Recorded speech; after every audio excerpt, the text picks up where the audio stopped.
اعوذ باللہ من الشیطان الرجیم بسم اللہ الرحمن الرحیم۔ عزیز طلباء، السلام علیکم ورحمۃ اللہ وبرکاتہ۔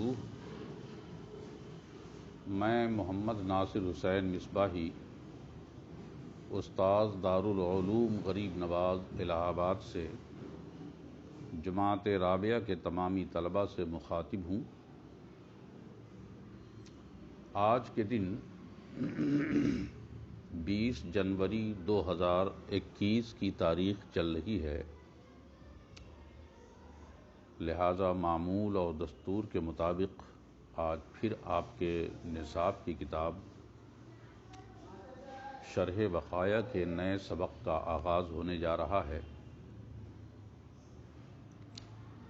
ہمیں یقین ہے کہ آپ تمام طلباء اپنی پوری مستعدی، لگن، محنت، ذوق و شوق اور ذمہ داری کے ساتھ اپنی اپنی کتابیں لے کر موجود ہوں گے۔ آنے والے سبق کی عبارت خوانی کر رہے ہوں گے اور پھر اس کے ترجمے، مطالب اور تشریحات و ما لہ ما علیہ کے ساتھ سماعت کر کے ان کی تکرار و اعادہ کو جاری رکھیں گے۔ ابھی تک آپ نے جو اس سے پہلے والے اسباق پڑھے ہیں، وہ کل کا سبق جو پڑھا آپ نے وہ پسینے اور جوٹھے کے احکام کے بارے میں، کہ جانوروں کے جو جوٹھے اور پسینے ہوتے ہیں وہ پاک ہیں یا ناپاک ہیں، کھجور کے سرکے ہوتے ہیں وہ ان سے وضو جائز ہے یا نہیں ہے۔ اب آج ایک نئے باب کا آغاز ہو رہا ہے جس کو تیمم کا باب کہتے ہیں۔ آئیے پہلے ہم اس کی عبارت خوانی کریں۔ باب التیمم هو لمحدث وجنب وحائض ونفساء لم يقدروا على الماء أي على ماء كاف يكفي لطهارته حتى إذا كان للجنب ماء يكفي للوضوء لا للغسل يتيمم ولا يجب عليه التوضي عندنا خلافا للشافعي۔ اما اذا كان مع الجنابة حدث يوجب الوضوء يجب عليه الوضوء فالتيمم للجنابة بالاتفاق او كما قال۔ فرماتے ہیں باب التیمم۔ تیمم کے معنی آتے ہیں مطلقاً قصد اور ارادے کے۔ اس کا ماخذ جو ہے اما یا امو ہے، جس کے معنی ارادہ کرنا۔ امام کو امام اسی لیے کہتے ہیں کیونکہ ایک امام اپنے سارے مقتدیوں کا ارادہ اور اس کی نیت کرتا ہے۔ تو تیمم لغت میں آتے ہیں صرف قصد اور ارادہ کرنے کے، اور شرعی طور پر اصطلاح میں تیمم کسے کہتے ہیں یہ جان لینا چاہیے۔ کہتے ہیں تیمم شریعت کی اصطلاح میں کہتے ہیں پاک مٹی کا ارادہ کرنا حصول طہارت کی خاطر۔ پاک مٹی کا ارادہ کرنا طہارت کی خاطر، تطہیر کی خاطر، پاکی کی خاطر، یہ تیمم ہے۔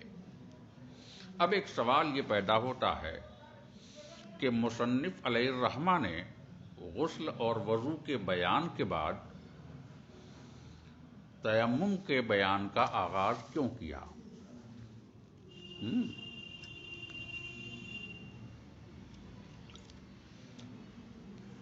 آخر کیا وجہ ہے؟ تو کہتے ہیں وضو کے بعد اور غسل کے بعد تیمم کا آغاز اور اس کا ذکر اس لیے کیا کیونکہ ان دونوں کے ذکر کے بعد ہی قرآن کریم کے اندر ان دونوں کے تذکرے یعنی کہ وضو اور غسل کے بعد ہی تیمم کا بھی ذکر آیا ہے، جو ایک ضرورت داعیہ کے تحت اس کا حکم پایا جاتا ہے۔ تو حصول طہارت کی خاطر تیمم کو بیان کیا قیاس کے مطابق، لہذا ظاہر ہے کہ وضو کا اور غسل کا بیان مقدم ہونا قیاس کے مطابق ہے۔ اس لیے اب وضو اور غسل کے بعد تیمم کی بحث کا آغاز کرنے جا رہے ہیں۔ کہتے ہیں وہ ہوا لمحدث، ہوا کا مرجع ہے تیمم، یعنی تیمم جو ثابت ہے محدث کے لیے، ہوا لمحدث وہ ثابت ہے، یعنی تیمم ثابت ہے محدث کی خاطر۔ تو محدث سے مراد کون ہے؟ فرماتے ہیں محدث سے مراد ہے وہ آدمی جس کو حد سے اصغر لاحق ہو، یعنی یوں کہیے جس پر وضو واجب ہو، جس کو حد سے اصغر لاحق ہو یعنی اس پر وضو واجب ہو، اس کے لیے جائز ہے کہ وہ تیمم کر سکتا ہے۔ اور اس کے جواز کی صورت کہاں سے پیدا ہوئی؟ تو کہتے ہیں متعدد احادیث کی بنیاد پر جو مختلف کتب کے اندر موجود ہیں۔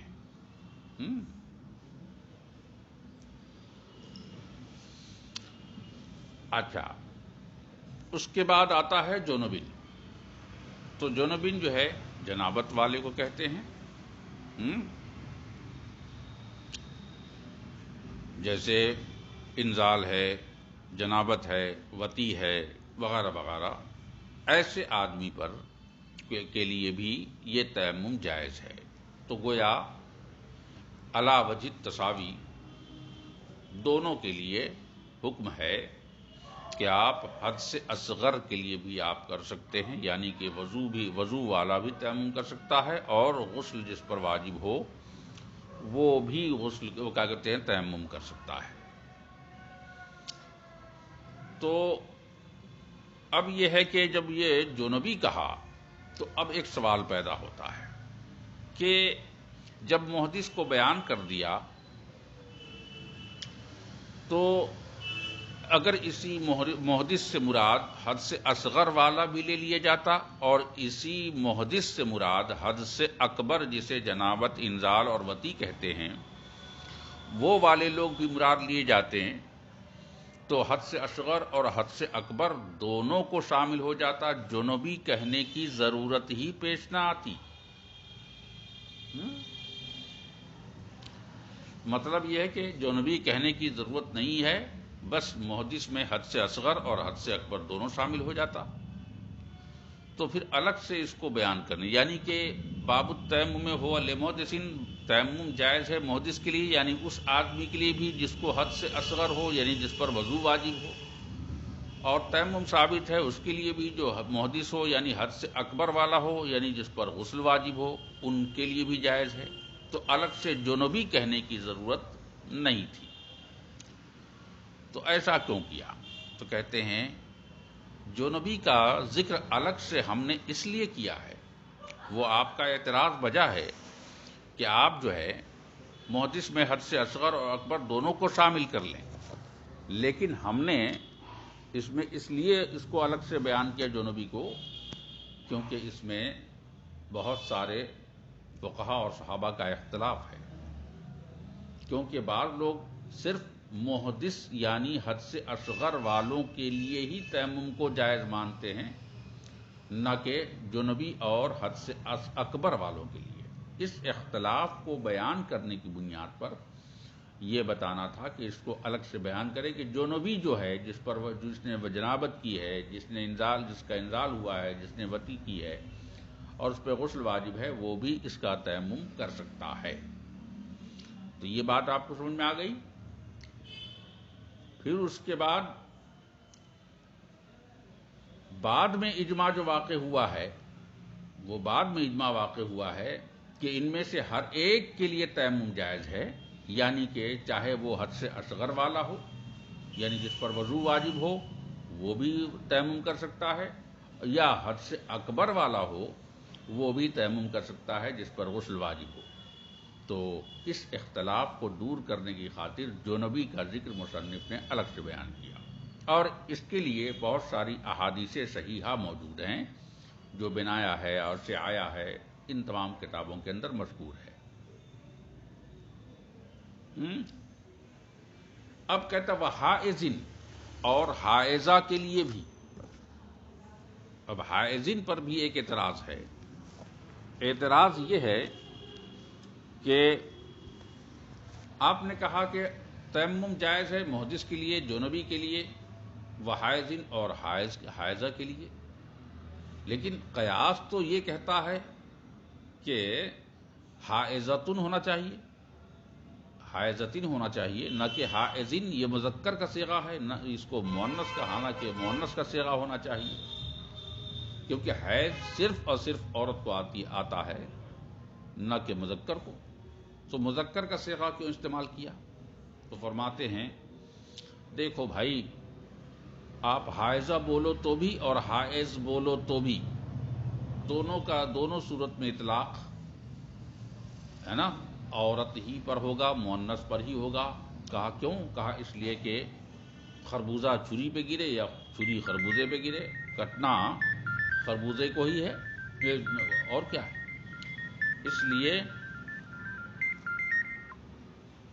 اس لیے یہاں پر حائز سے مراد حائز نہیں بلکہ حائزہ ہے۔ امرأۃ ذات حیزن یہ مراد ہے، ونفسا ہے نا۔ اور نفسا کہتے ہیں ان عورتوں کو جو ولادت کے بعد اور بچہ جننے کے بعد جن کو خون آتا ہے ان کو نفسا کہتے ہیں۔ تو چاہے محدث ہو، چاہے جنبی ہو، چاہے حائز ہو، حائزہ ہو، چاہے نفسا ہو، ان تمام لوگوں کے لیے تیمم بالاتفاق جائز ہے، لیکن مطلقاً نہیں بلکہ لم یقدروا علی الماء، جبکہ پانی پر قادر نہ ہو۔ تو اب مطلقاً یہاں پر پانی پر قادر ہونا مراد نہیں ہے نا، مطلقاً یہاں پانی پر قادر ہونا مراد نہیں ہے، بلکہ مراد اس سے کیا ہے؟ مراد اس سے یہ ہے پانی پر قادر ہو لیکن اس کے استعمال پہ قادر نہ ہو۔ مان لیجئے کہ پانی تو موجود ہے، پانی لے بھی سکتے ہیں، اٹھا بھی سکتے ہیں، یا پانی نہیں ہے تو آپ خرید بھی سکتے ہیں، انتظام بھی کر سکتے ہیں، ساری صورتیں آپ کے پاس موجود ہیں۔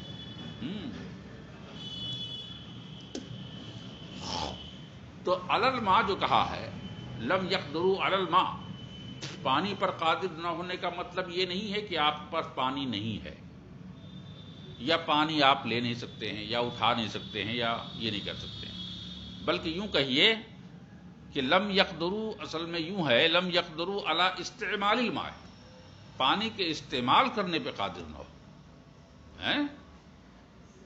تو اب ایسی صورت میں شریعت کہتی ہے کہ اب ایسے تمام لوگوں کے لیے یہ جائز ہے، مباح ہے کہ پانی کے بجائے وہ پاک مٹی سے تیمم کرے۔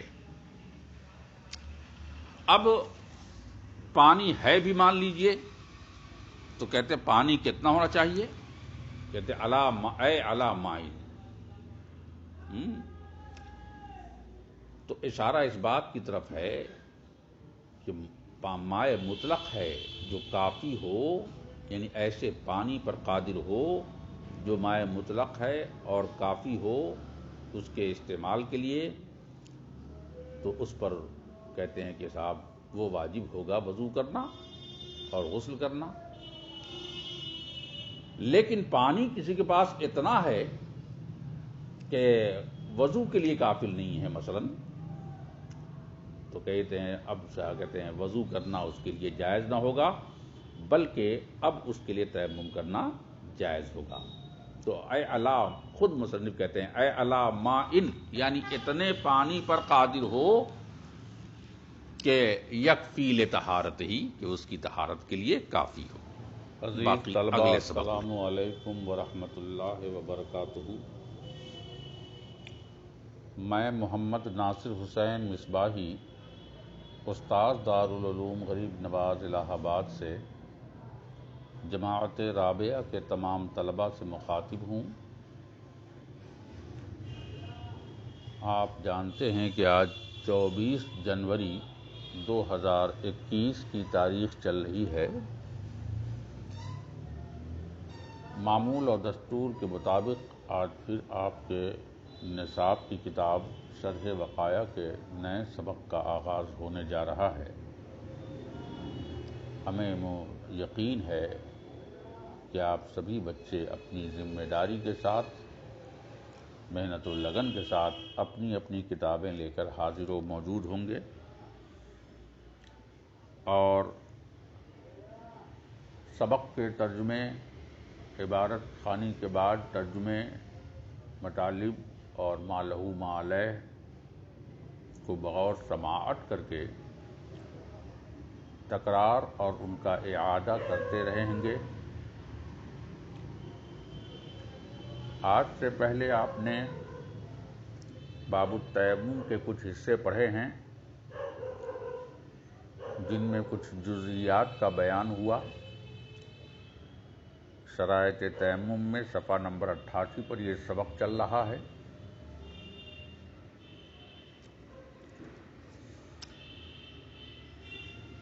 اس سے پہلے آپ کو بتایا کہ اگر کوئی آدمی جنوبی ہے جس پر غسل واجب ہے اور اس کو اتنا پانی ملا ہے جو وضو کے لیے کافی ہے لیکن غسل کے لیے کافی نہیں ہے، تو یہ بھی بتایا تھا آپ کو کہ مائے کافی پر قادر نہ ہونا تیمم کو جائز کرتا ہے۔ یعنی اتنا پانی اگر نہ ملے جو کافی ہو آپ کے وضو کے لیے، تب جا کر تیمم جائز ہے۔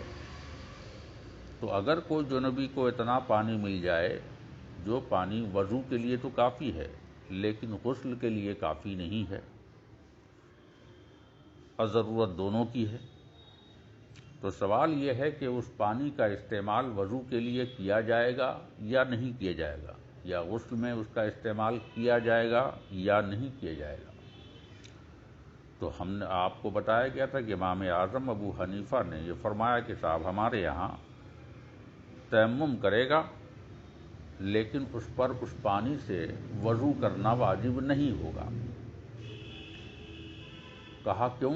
کہا اس لیے کہ جب جنابت موجود ہے تو وضو اس کے لیے جو حد سے اصغر ہے اس کا ازالہ وضو سے کرنا یہ اس کے لیے مفید نہیں ہوگا، فائدہ بخش نہیں ہوگا، کوئی مقصد حل نہیں ہوگا۔ لیکن امام شافعی فرماتے ہیں، اس میں اختلاف فرمایا تھا، آپ کو بتایا تھا کہ ان کے یہاں اس پانی سے وضو کر لینا واجب ہوگا۔ کہا کیوں؟ کہا بھلے اس کا فائدہ نہ پہنچے گا مگر تقلیل جنابت تو ہو جائے گی، یعنی جنابت میں کچھ کمی تو آ جائے گی۔ اگر ہاتھ پیر منہ ہاتھ دھل لے گا اس پانی سے تو اس سے جنابت میں کچھ تو کمی آ جائے گی۔ انہوں نے قیاس کیا امام شافعی نے اس صورت مسئلہ پر جہاں پر بتایا گیا کہ کوئی ننگا آدمی اگر ہے اور اسے نماز پڑھنی ہے اور اسے سطر کو چھپانا ہے، تو کہتے ہیں بھلے پورا کپڑا نہ ملے لیکن پیوند ہی کا، ایک کپڑے کا پیوند ہی کیوں نہ ملے اس کو بدن پہ لگا لے، ہے نا، یا کبھی نجاست حقیقیہ بدن پہ لگ جائے تو نجس پانی سے بھی اس کا ازالہ کر لیا کرے، ہے نا۔ تو اسی صورت پر اس کا بھی قیاس کیا کہ اگر پانی موجود ہے لیکن غسل کے لیے کافی نہیں، وضو کے لیے کافی ہے، تو اس پانی سے تقلیل جنابت کی خاطر اس پانی کا استعمال ہونا چاہیے، اس کو پانی کو ضائع نہیں کرنا چاہیے۔ لیکن اب آج جو ایک شکل بتا رہے ہیں وہ اما اذا کانا مع الجنابت حدث، اور اگر مان لیجئے کسی ایسے آدمی کے پاس جنابت بھی ہے نا، تو جنابت کے ساتھ حدث ہے جو یوجب الوضوء، جو وضو کو واجب کرے، تو یجب علیہ الوضوء، تو اس پر وضو کرنا واجب ہوگا اس پانی سے۔ فالتیمم للجنابۃ بالاتفاق، تو تیمم جو ہے جنابت کے لیے بالاتفاق باقی رہے گا۔ تو آپ نے یہ جانا کہ بتانا اتنا چاہتے ہیں کہ یہ دوسری شکل ہے جہاں پر پانی کا استعمال کرے گا یا نہیں کرے گا، وضو کرے گا یا نہیں کرے گا۔ فرض کیجئے کہ ایک جنوبی ہے، اس نے کیا کیا، اس کو اتنا پانی ملا جو وضو کے لیے کافی ہے تیمم سے پہلے، جنابت کے تیمم سے پہلے اتنا پانی ملا جو وضو کے لیے کافی ہے۔ اب پھر جنابت کے تیمم کرنے کے بعد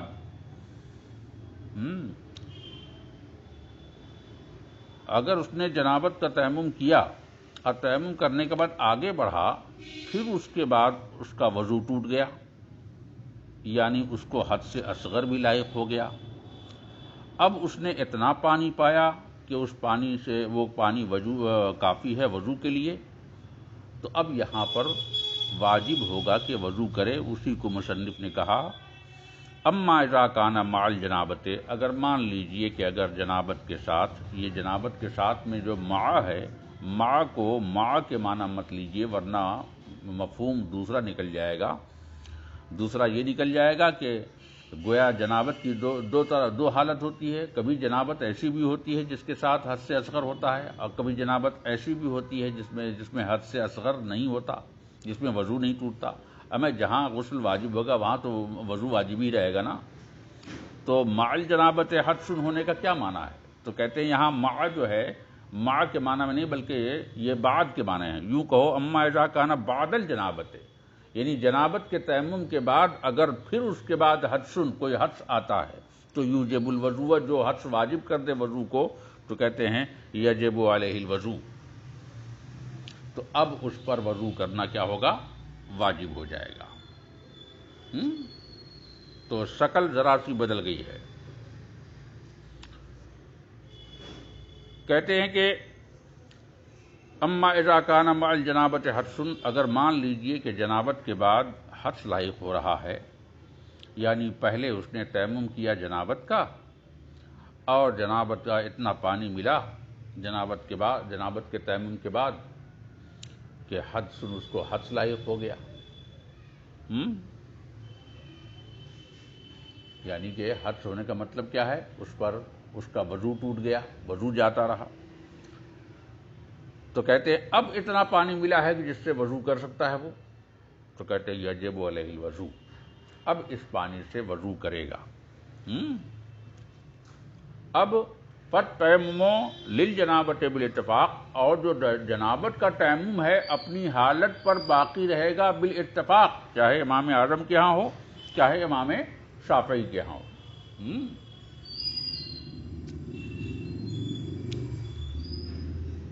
اور پہلی صورت میں کیا تھا، پہلی صورت میں جنابت بھی تھا اور تیمم سے پہلے ملا تھا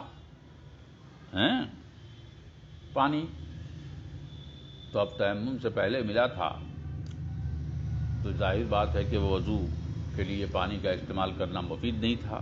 یہاں پر جنابت کا تیمم کرنے کے بعد تب اسے اتنا پانی ملا ہے کہ جس سے کہ اس کا وضو ٹوٹ گیا ہے، وہ وضو کرے گا۔ اما اذا کان للمحدث ماء، اب یہ تیسری شکل ہے، صورت مسئلہ کا ایک تیسرا پہلو ہے جسے مصنف بیان کر رہے ہیں کہ اس صورت میں پانی کا استعمال کیسا رہے گا، ماء کافی ہو پائے گا کہ نہیں ہو پائے گا، نہیں سمجھا آپ نے؟ اما اذا کان للمحدث، لیکن مان لیجئے کہ اگر کوئی محدث ہے کہ ماؤن، اس کو اتنا پانی ملا کہ یکفی لغسل بعض اعضائہ، جو اس کے بعض اعضاء کے دھلنے کے لیے کافی ہو۔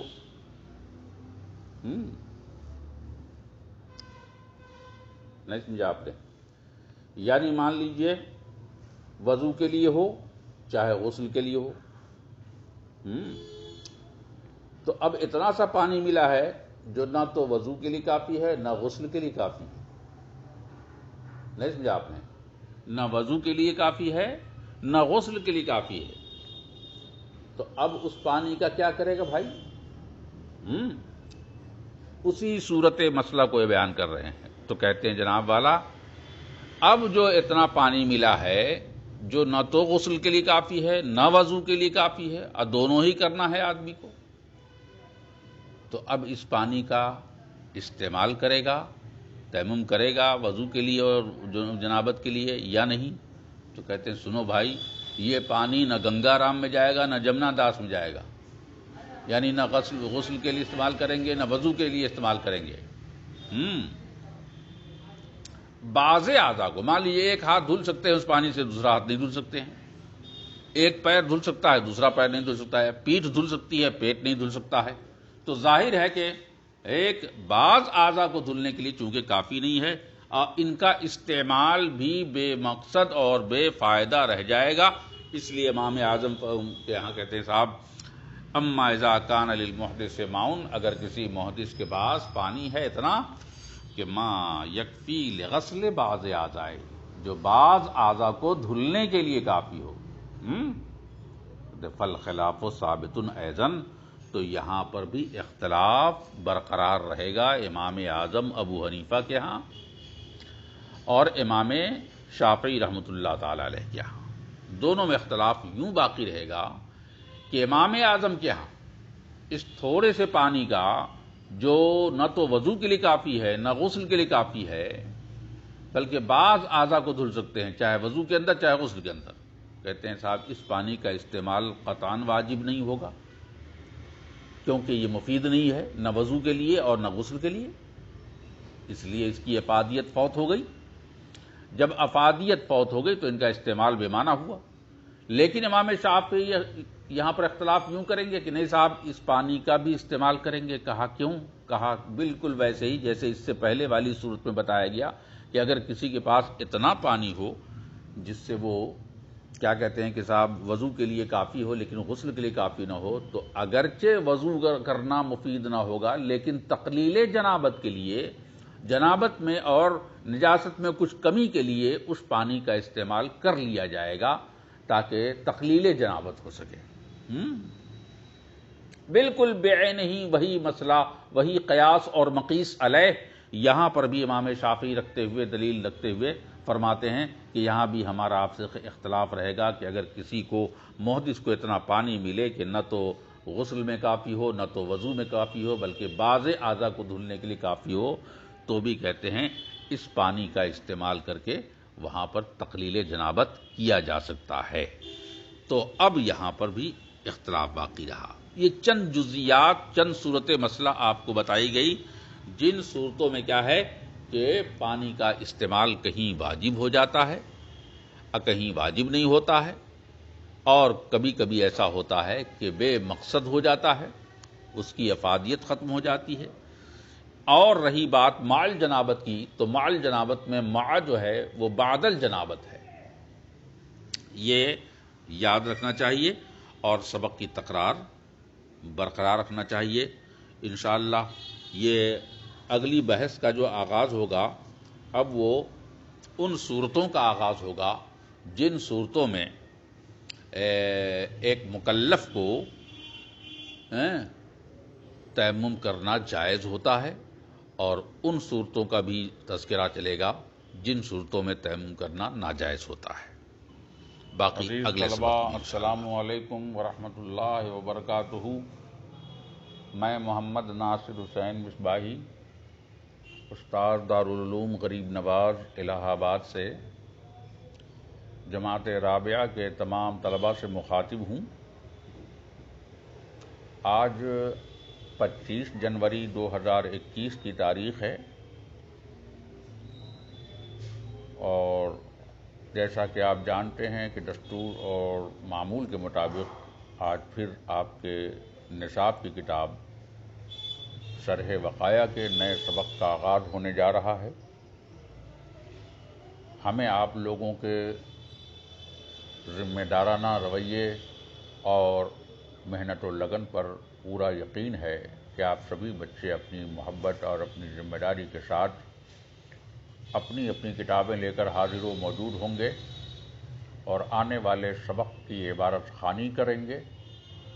پھر اس کے بعد سبق کے ترجمے، مطالب، تفصیلات اور ما لہو ما علیہ کو بغور سماعت کر کے پھر ان کی تکرار، ان کا اعادہ کرنے کا بھی اہتمام کرتے رہیں گے. اسی امید کے ساتھ یہ بتانا چاہوں گا کہ کل آپ نے تیمم کے جواز کی چند شرطیں آپ نے پڑھی، جن میں مائے کافی پر قادر ہونا یا قادر نہ ہونا، قادر ہونے پر عدم جواز تیمم ہے اور قادر نہ ہونے پر جواز تیمم ہے. اس قاعدہ اور اس اصول کے تحت چند جزیات بتائے گئے تھے. اب آج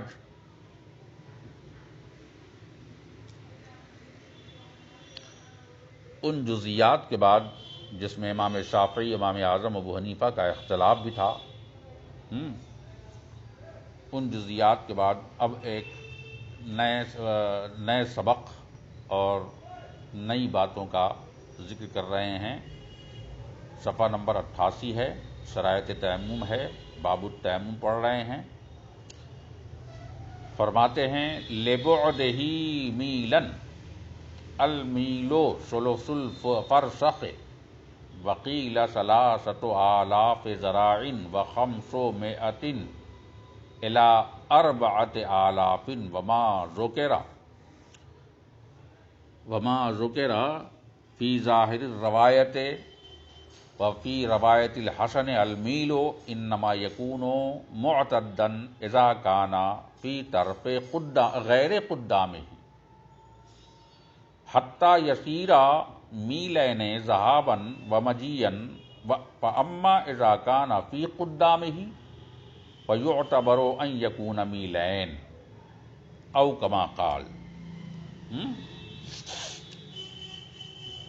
اب یہاں سے یہ بتانا چاہتے ہیں او لبعدہ میلن سے ان اسباب و علل کی اور ان اشکال و صور کا ذکر کرنا چاہتے ہیں، ان احوال و جزیات کا ذکر کرنا چاہتے ہیں جن احوال میں ایک مکلف بالشرع کو تیمم کرنا جائز ہوتا ہے، یا ضمناً وہ صورتیں بھی اس میں آئیں گی جن میں تیمم کرنا جائز نہیں ہوتا ہے. تو آپ نے تو بنیادی طور پر پڑھ ہی لیا ہے کہ مائے کافی پر قدرت نہ ہونا، جو قادر نہ ہو اس کے لیے تیمم جائز ہے، چاہے وہ محدث ہو، حد سے اصغر والا ہو، حد سے اکبر والا ہو، حائض ہو، جنبی ہو، نفسا ہو، وغیرہ ذالک.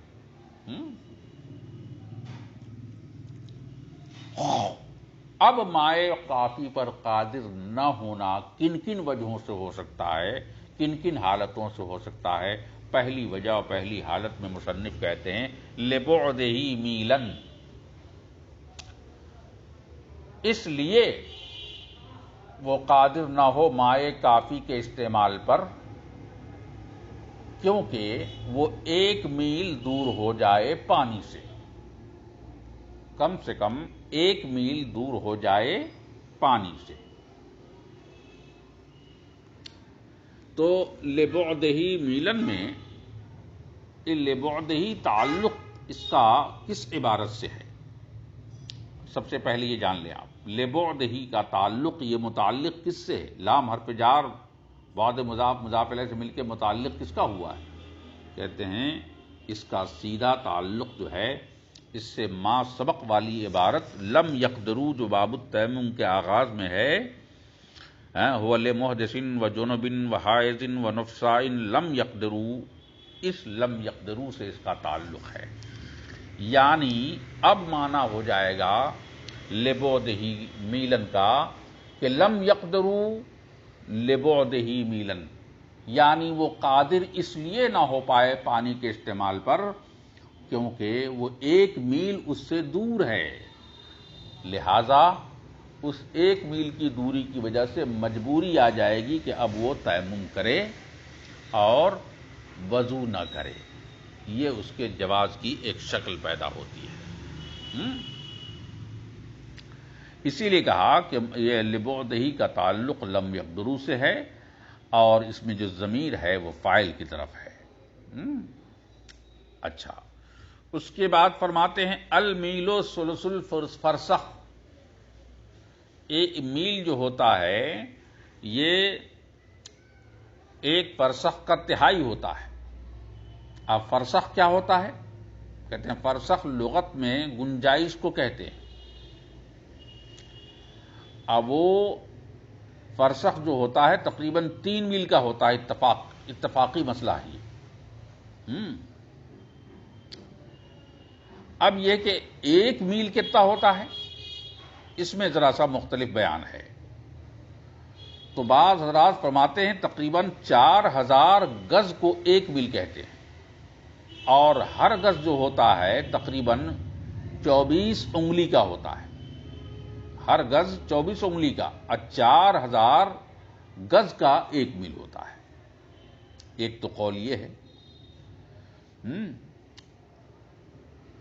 تو یہاں پر جو ہے یہ یاد رکھنا ہے کہ جو مصنف نے بیان کیا ہے کہ 4000 نہیں، نہ 4000 نہ 5000 نہ 3000 نہ 6000، بلکہ فرماتے ہیں کہ چونکہ فرسخ ایک گنجائش کا نام ہے، اور فرسخ جو ہے یہ کیا کہتے ہیں، فرسخ کا تہائی حصہ جو ہوتا ہے وہ 1 میل ہوتا ہے، اور 1 میل جو ہوتا ہے تقریباً 4000 گز کا ہوتا ہے.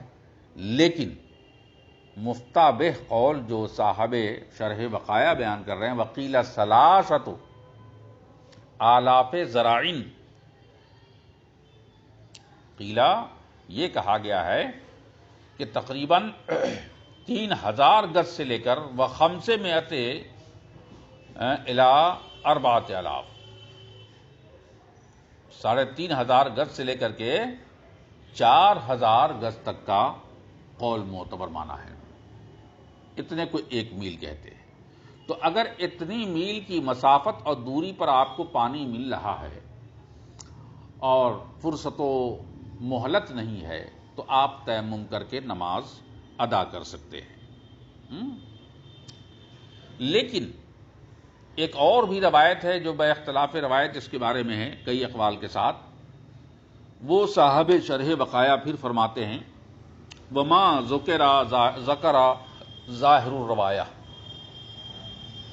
اور وہ قول جسے ظاہر الروایت نے بیان کیا ہے فی روایت الحسن، اور حضرت حسن رحمۃ اللہ، حسن ابن زیاد رحمۃ اللہ تعالی علیہ کے قول کے بارے میں جو بیان کیا، ان کی روایت کے بارے میں جو روایت بیان کی ہے امام اعظم ابو حنیفہ سے، تو گویا حضرت حسن ابن زیاد نے حضرت امام اعظم ابو حنیفہ کی روایت کو بیان کرتے ہوئے فرمایا ہے، اور ظاہر روایت میں لکھا ہے، کہتے ہیں المیل انما یکون،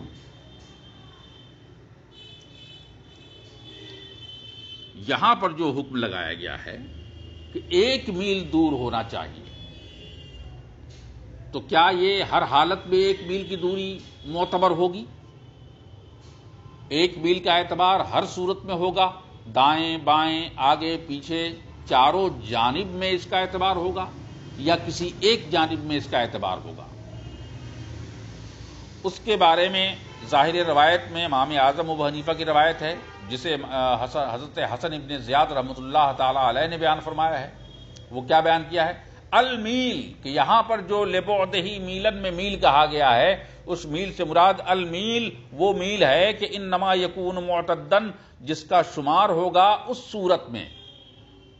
1 میل کا اعتبار اور شمار ہوگا صرف اس صورت میں اذا کانا فی طرف قدام ہی غیر قدام ہی، جب یہ اس کے جانے والی جانب کے مخالف جانب میں وہ 1 میل ہو. نہیں سمجھا آپ نے؟